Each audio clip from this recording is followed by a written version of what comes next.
जी अस्सलाम वालेकुम नाज़रीन, मैं हूं आपका होस्ट शेख गुलाम गौस और आप देख रहे हैं वॉइस ऑफ नेशन। और आज जो मेहमान हमारे साथ हैं, हमारी खुशकिस्मती है जो कि किसी तारीफ़ के मोहताज नहीं हैं।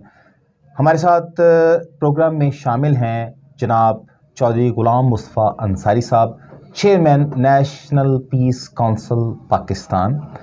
और आइए इनसे कुछ जानते हैं कि national piece council of Pakistan के हवाले से पहले तो ये थोड़ा सा इंट्रोडक्शन अपना करवाएं। जी अंसारी साहब। बहुत शुक्रिया गौस साहब, मैं मशकूर हूँ आपके इस प्रोग्राम का, आपके चैनल का, कि उन्होंने यहाँ मुझे मदऊ किया, तो मैं पूरी टीम का शुक्रिया अदा करता हूँ। National piece council of Pakistan जो कि पिछले कोई 7-8 साल से पाकिस्तान में अमन के लिए काम कर रही है, और मैं आज ये बताता चलूँ कि ना सिर्फ ये अमन के हवाले से इन्होंने पूरे पाकिस्तान में काम किया और 32 ममालिक में भी अपना वजूद जो कायम किया, तो उसके साथ साथ आज ये जो है नेशनल पीस काउंसिल ये आवाम के पास जा रही है, और हम बल्दियाती इलेक्शन में एज ए पॉलिटिकल पार्टी भी इसको लेके जा रहे हैं, और बल्दियात में अपना जो है वो लोगों से हक लेंगे, लोगों से पाकिस्तान की तामीर और तरक्की के लिए अपने कैंडिडेट्स भी खड़े कर रहे हैं, जिसके लिए पूरा एक प्लान आउट हमने तैयार कर लिया है। और खुशकिस्मती की बात यह है कि अल्लाह ताला ने जो हमें इसका निशान सिंबल दिया है वो अबाबील है, जो कि कुरान में भी जिक्र है, और हम नेशनल पीस काउंसिल और पाकिस्तान जो है वो अबाबील से अपना बल्दियात और नेशनल असम्बली के इलेक्शन भी करेगी, और पाकिस्तान में एक ऐसी सियासत को मुतारफ़ करवाया जाएगा जो सियासत पाकिस्तान में आज से पहले नहीं थी। आम आदमी को हमने आगे लेके आना है, और जो हमने पिछले 9 साल में कभी भी इस तरह का नहीं, ये लोगों ने हमें मजबूर किया कि हम जो नेशनल पीस काउंसिल को इलेक्शन कमीशन में रजिस्टर्ड भी करवाएं और अपने कैंडिडेट्स और पाकिस्तान की जो अमली सियासत में अपना किरदार अदा करें। बिल्कुल आपने वजह फरमाया, लेकिन सबसे पहले मैं ये चाहता हूँ कि नाज़रीन को, हमारे सुनने वालों को ये पता चले कि national piece council of Pakistan जो मार्ज़ वजूद में आई, इसके मस्जिद और इसके जो भी आपके बानी हैं, पहले तो उनका आप तारुफ करवाएं। इसके जो बानी हैं वो मिर्ज़ा फ़ज़ल ख़ान जमाली साहब हैं, अल्लाह उनको जन्नत में जगह दे। मेरे वो पॉलिटिकल रूहानी उस्ताद भी हैं, और मैंने उनसे बहुत कुछ सीखा है। ये पूरी पाकिस्तानी कौम जानती है कि इस्लामाबाद में जब प्राइम मिनिस्टर थे तो मुझे इसका पहला एडवाइज़र उन्होंने टेक्सटाइल मिनिस्ट्री का, जबकि मेरा कोई इस तरह का वो नहीं था। मेरी उनसे यही गुजारिश थी कि जो मेरा फैसलाबाद से ताल्लुक़ था कि एक मिनिस्ट्री अलग से बनाई जाए, ट्रेड मिनिस्ट्री में ये सबको सबसे ज़्यादा जो ज़र मुबादला है वो हमारी टेक्सटाइल सेक्टर दे रही थी। तो बड़ी जद्दोजहद की हमारे बड़ों ने भी, तो जमाली साहब ने ये जब मेरे घर 2002 में ये तशरीफ़ लाए तो उन्होंने ऐलान किया बाकायदा इस मिनिस्ट्री का, और मुझे पहला इस मिनिस्ट्री का जो एडवाइज़र बनाया। और बिल्कुल उस वक्त इतना मैं मैच्योर भी नहीं था 2002 में। तो अल्लाह का शुक्र है कि इस मिनिस्ट्री को जब 2002 में ऐलान किया और 2004 में इसको बनाया गया, और बड़ा हमने काम किया, और टेक्सटाइल मिनिस्ट्री और पाकिस्तान को बहुत ऊपर लेके गए। आज भी मैं समझता हूँ कि वज़ीर-ए-आज़म पाकिस्तान इमरान खान ने टेक्सटाइल को और फैसलाबाद को अहमियत दी है, और पाकिस्तान की जो तरक्की के लिए, इक़्तिसादी मूवमेंट के लिए ज़रूरी है कि सेक्टर पे को जितना ज़्यादा मूव किया जा सके वो काम है। अच्छा सर, आपने बल्दियाती इलेक्शन के हवाले से भी बात की है, आया कि आप समझते हैं कि आपकी जो ये जो जमात है जो आप बना रहे हैं या बन गई है, मार्ज़ वजूद में आ गई है, उस हवाले से आप अगले बल्दियाती इलेक्शन को किस नज़र से देख रहे हैं? देखिए, KPK में आपने देखा कि पहली दफ़ा ऐसा हुआ कि गवर्नमेंट PTI की थी, और वहाँ किस तरह PTI को शिकस्त हुई। बल्दियात जो है ये बेसिक जमहूरियत की प्राइमरी है। ये जमहूरियत की प्राइमरी, यहाँ से जो बंदा निकलता है ना, देखिए चौधरी बरादरान आज मुल्क की पूरी सियासत में अपना किरदार अदा करें। बेसिक इनकी जो ट्रेनिंग है वो बल्दियात की है, और बल्दियाती निज़ाम जो है वही जमहूरियत की बेसिक बेस है, वही इसकी शुरुआत है। और अगर बल्दियात हमारा मजबूत नहीं होगा, बल्दियात की सियासत मूव नहीं होगी, ये जो नेशनल असम्बली है या प्रोविंशियल असम्बली है, ये बात की बात है। आज मैं समझता हूँ जो संजीदगी के साथ कि प्रोविंशियल असम्बली और जो नेशनल असम्बली वो भी बल्दियात का काम कर रही है। लोगों की गलियाँ, सड़कें स्कूल कॉलेज ये बेसिक बल्दियाती निज़ाम का हिस्सा है। जो नेशनल असम्बली है वो लॉ बनाए, वो कानून बनाए, लेकिन वहाँ कानून साजी नहीं। वहाँ थानों के SHO चेंज करवाए जा रहे हैं, DPO लगवाए जा रहे हैं। हमारा जो नेशनल तो ये जो प्रोविंशियल असम्बली उसका भी है, कोई बंद जाते हैं जी हम आपकी गली बना देंगे, सड़कें बना देंगे। दुनिया हंस रही है, दुनिया चांद पे पहुंच गई और आज हम गलियों और सड़कें बना रहे हैं और हम कहते हैं जी हम नेशनल असम्बली के मेंबर हैं। या हमें नेशनल पीस काउंसिल इंशाल्लाह सियासत की जो बेस है उसको लेके जाएगी, उसको बताएगी दुनिया को कि असल सियासत है क्या। और आम शख्स जो बाहर आएगा, जो मजदूर है, मैं खुद एक मजदूर का बेटा हूं, आज मैं बताऊंगा कि किस तरह यहाँ पे सिर्फ 3% लोग हैं जिनको हक है, बाकी जो 97% लोग हैं वो सिर्फ आवे ही आवे के चक्कर में हैं। उनको बिरयानी खिला के उनसे ज़मीर खरीदे जाते हैं। इंशाल्लाह हमने 9 साल मेहनत की है, अमन के लिए की है, हमने जदोजहद की है और कभी भी नहीं गए। आज मैं हर प्रोग्राम में कहता रहा हूँ कि अगर कोई पार्टी ऐसी हुई तो नेशनल पीस काउंसिल कभी सियासत में नहीं आएगी। आज हम मजबूर हो गए हैं कि हमें किसी ने कोई रिजल्ट नहीं दिया, ना कोई क़यादत हमें नजर नहीं आई। इसलिए मैं ये भी नहीं समझता हूँ कि मैं बहुत बड़ा लीडर हूँ। लीडर बनाया जा रहा है, मुझे हर वो चीज दिखाई जा रही है जो लीडर के अंदर होनी चाहिए। हालांकि मैं बहुत पहले इस तरह की चीज से बहुत दूर रहता था। नहीं ठीक है, अमन के लिए काम करें, लोगों को पीसफुल एनवायरनमेंट दें, पीसफुल वेदर दें। जी अंसारी साहब, ये देखें पिछले दिनों में खान साहब ने जितनी तंजीमें हैं वो सारी खत्म कर दी जी, अपनी पार्टी की जी। उन्होंने आया कि ये जो इक़दाम उठाया, क्या ये आप समझते हैं कि एक जमहूरी इक़दाम था और उनका फैसला तंजीम साजी का जो तोड़ी उन्होंने, उसमें कुछ उन्होंने ऐसी चीज़ें देखी जिसकी वजह से ये तंजीम, जितनी भी तंजीमात बनी थी वो टूटी। इस हवाले से आपका क्या तज़िया है, आपका क्या एनालिसिस है? खान साहब या मैं अपनी पार्टी की बात करूं? पहले खान साहब के हवाले से बात करें, बाद में आपकी पार्टी के बारे में बात करें, क्योंकि इस वक्त खान साहब इक़्तिदार में, अभी आप इक़्तिदार में नहीं है। जी जी बिल्कुल जी। इसलिए कि खान साहब का ये एक बहुत बड़ी शिकस्त है। उसकी जो ऑर्गेनाइजिंग कमेटी है, उसकी जो सेंट्रल वर्किंग कमेटी है, उसके मुंह पे बहुत बड़ा तमाचा है। इक़्तिदार में रह के जो रिजल्ट KPK से मिला है, तो ये कोई उनके लिए बाइसे फ़ख्र बात नहीं है तंजीमें तोड़ दी। ये समझ लें कि उन्होंने बिल्कुल ज़ीरो से स्टार्ट किया है। उनका जो पहले जितना वर्किंग पार्टी के लिए हुआ है वो सारा ज़ीरो पे चला गया, वो सारा बर्बाद हो गया। जब बंदा ऐसा को कदम उठाता है तो ये एक खान साहब की बहुत बड़ी जो है वो शिकस्त है। उसको मानना चाहिए, उसकी पार्टी को मानना चाहिए कि हमारी बहुत बड़ी शिकस्त हुई है, हमें जो बेसिक जो पार्टी वो तबाह बर्बाद हो गई। अब वो सारी तंजीमें तोड़ के नहीं बनाएंगे, वो जी हमने टिकटें ठीक नहीं दी, ये एक नया तासर होता है अवाम के दरमियान देने का। नहीं नहीं, ये अब ठीक हो जाएगा। जैसे ये मुल्क के अंदर जो हमारे 67 साल या 65 सालों में हम कर रहे हैं जी, नहीं जी नहीं, अब नया बंदा आ गया है, चेहरा नया आ गया, मुल्क पता नहीं किधर चला जाएगा। ऐसा नहीं है, जब तक आप निज़ाम को चेंज नहीं करेंगे तब तक कुछ नहीं होगा। खान साहब ने एक तब्दीली का नारा लगाया, लोग मायूस हो गए। अभी भी मैं देख रहा हूँ 4 साल हो गए हैं इनको इक़्तिदार में आए हुए, जी देखें जी हम पकड़ेंगे और फांसी। 50 साल हो गए इक़्तिदार आपके पास है, क्या किया है आपने? फर्ज करें बड़ी करप्शन किया मियां नवाज शरीफ ने, मैं किसी उनके हक में बात नहीं कर रहा हूँ, मैं ये कह रहा हूँ कि ऐसा अब तमाम पार्टियां फ्लॉप हो चुकी हैं।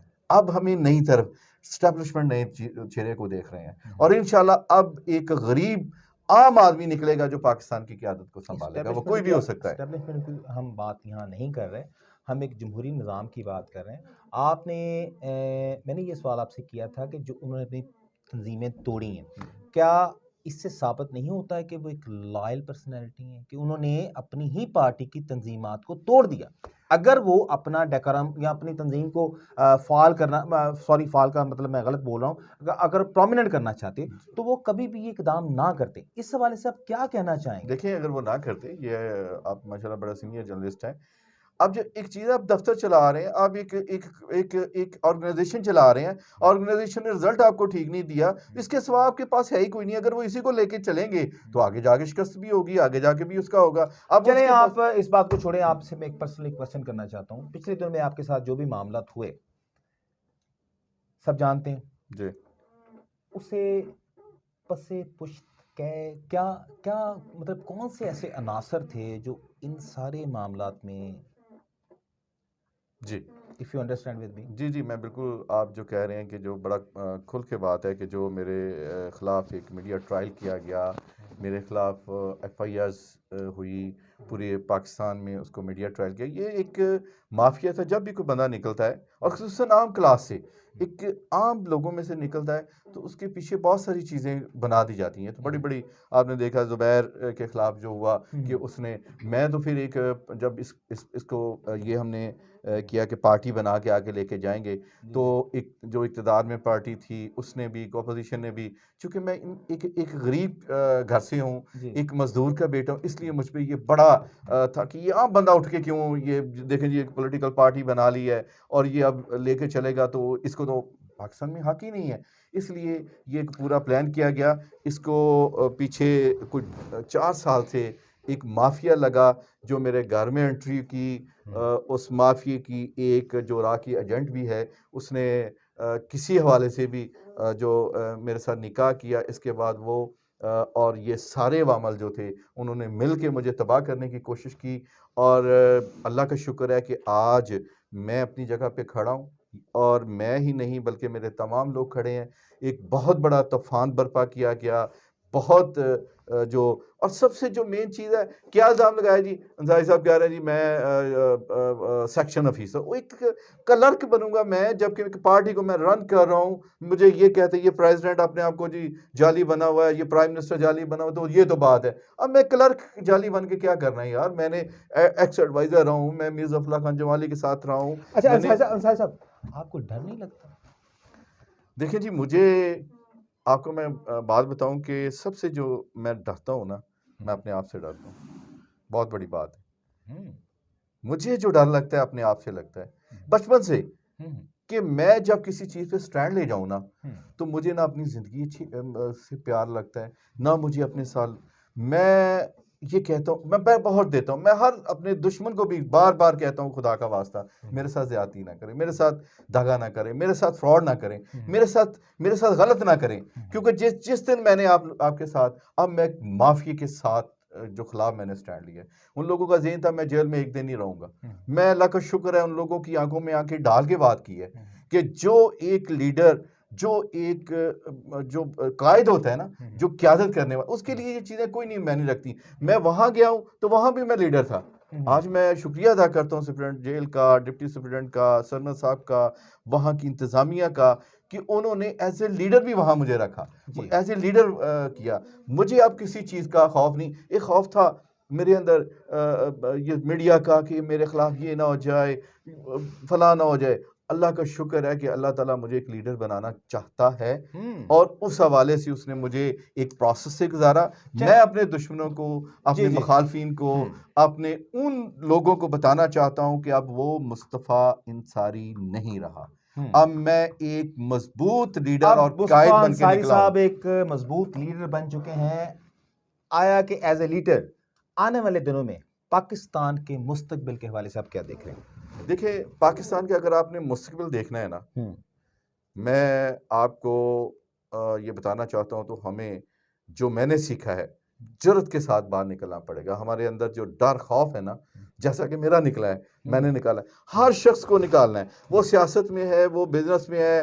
बिजनेसमैन ये सोचता है नहीं यार, मैं फलां इक़्तिदार में पार्टी आ रही है, फलां इक़्तिदार में इसके खिलाफ चलूंगा तो पता नहीं क्या। यार कुछ खुदा का खौफ करें। आप आने वाली नस्लों को दे क्या रहे हैं? एक करप्ट मुल्क दे रहे हैं। आज इस मुल्क के अंदर मैं कहूँगा वक्त आएगा, मैंने बहुत कुछ देखा है। ये जो क्राइसिस मुझ पे आया, ये जो तूफान है, इसमें मैंने बहुत सारे किरदार देखे, हमारे अदारे देखे हैं कि जो जिन अदारों ने इस मुल्क को लेके आगे चलना है, वहाँ पे सफाई करप्शन के कोई नहीं। वो बेगुनाहों पे FIR महज इसलिए दे रहे हैं कि उनसे हमने पैसे लेने हैं। उनको कोई वो नहीं है कि इनकी इन्वेस्टिगेशन करनी है। आज मैं कहता हूँ इतना हमने करप्ट, ये बिल्कुल गलत है कि तब्दील हो चुका है पाकिस्तान जी। बड़ा माशा, मैं खान साहब को क्लियरली कट कहना चाहता हूँ। मैं पाकिस्तान के जो बैठे हुए हैं इक़्तिदार में लोग, उनको कहना चाहता हूँ, जितना करप्ट पाकिस्तान अब हो चुका है कभी भी नहीं। एक PN से लेके प्राइम मिनिस्टर तक बिक रहा है। अगर पाकिस्तान को लेके चलना है तो हमें इसमें आप ब्यूरोक्रेट्स को भी ले रहे हैं। मैं ब्यूरोक्रेट्स पहले हैं, जो ब्यूरोक्रेट्स है वही तो पाकिस्तान का बेड़ा गर्क कर रहे हैं। ये हम कसूर निकालते हैं सियासतदानों का। लेकिन आप इसमें ये तो नहीं कह सकते कि एस्टेब्लिशमेंट, मतलब आई मीन टू से कि पाकिस्तान आर्मी, हमारी अदलिया, वो तो एक विभाग, देखें, वो एस्टेब्लिशमेंट नहीं है, वो ब्यूरोक्रेट नहीं है, वो हमारे अगर कोई पाकिस्तान में अदारा है, दैट्स अ पॉइंट, पाकिस्तान में अगर कोई अदारा है तो वो पाक आर्मी है। Very good. इसके अलावा कुछ नहीं। पाक आर्मी अब सियासत तो नहीं करेगी। पाक आर्मी जो है, हम अब पाकिस्तान को वहां ले जा चुके हैं कि हम जी जो ब्यूरोक्रेसी है वो भी फौज करे, जो हिफाजत है कौम की वो भी फौज करे, जल्जला आए तो वो भी फौज करे, और इक्तदार भी हम ये अब चाह रहे हैं कि फौज करे। अच्छा, एक बात होती है एतकाद की, आपको पाकिस्तान की अदलिया पे कितना का एतकाद है? देखिए जी, पाकिस्तान की जो अदलिया है इसमें बिलाशुबा चंद लोग हैं जिनको अल्लाह और खुदा का खौफ है और उस हवाले से चल रहे हैं, वरना जिस तरह का ये निज़ाम चल रहा है अदलिया उस हवाले से उस तरह काम नहीं कर रही। सबसे ज़्यादा मारात लेने वाली पाकिस्तानी अदलिया है और 128वें नंबर पे है, ज़्यादा आप समझते हैं कि पूरी दुनिया में। तो हमारी जो इंसाफ है उसको बिल्कुल, लेकिन चेहरों को देख के जो है वो फैसले किए जाते हैं। अंसारी साहब, प्रोग्राम के टाइम को मद्देनजर रखते हुए हम आपसे एक आखिरी सवाल पूछना चाहते हैं DPN TV के हवाले से कि आप पाकिस्तानी अवाम को आने वाले मुस्तकबिल के हवाले से क्या मैसेज कन्वे करना चाहते हैं? मैं पूरी पाकिस्तानी कौम को ये कहना चाहता हूँ, क्योंकि हमारे प्रोग्राम का जो मेन टॉपिक है वॉइस ऑफ नेशन, नेशन को आप क्या पैगाम देना चाहते हैं? मैं पूरी पाकिस्तानी कौम को ये कहना चाहता हूँ कि अगर आप पाकिस्तान की तामीर व तरक्की चाहते हैं तो फिर इक़्तिदार में उन लोगों को लेके आएँ। आप मत देखें कि इसके पास कितना पैसा, आम लोगों में से लोग चुनें, वो आप हों, वो मीडिया पर्सन हो, कोई भी, वो आम शख्स जो है जब आगे आएगा तो वो इस मुल्क की तकदीर बनाएगा। अगर हम यही देखना है कि 3% जो ख़ानदान मुसल्लत हैं वो हर दौर में हर पार्टी के साथ होते हैं, अगर तब्दीली लानी है तो ये नारों से नहीं आएगी। अब हर इंसान को अपने अंदर तब्दीली लेके आनी है और उस शख्स को लेके आगे आना है इक़्तिदार में, जो पता हो कि जो हम मानदार है, जो अमीन है, और वही पाकिस्तान को लेके आगे जाएगा।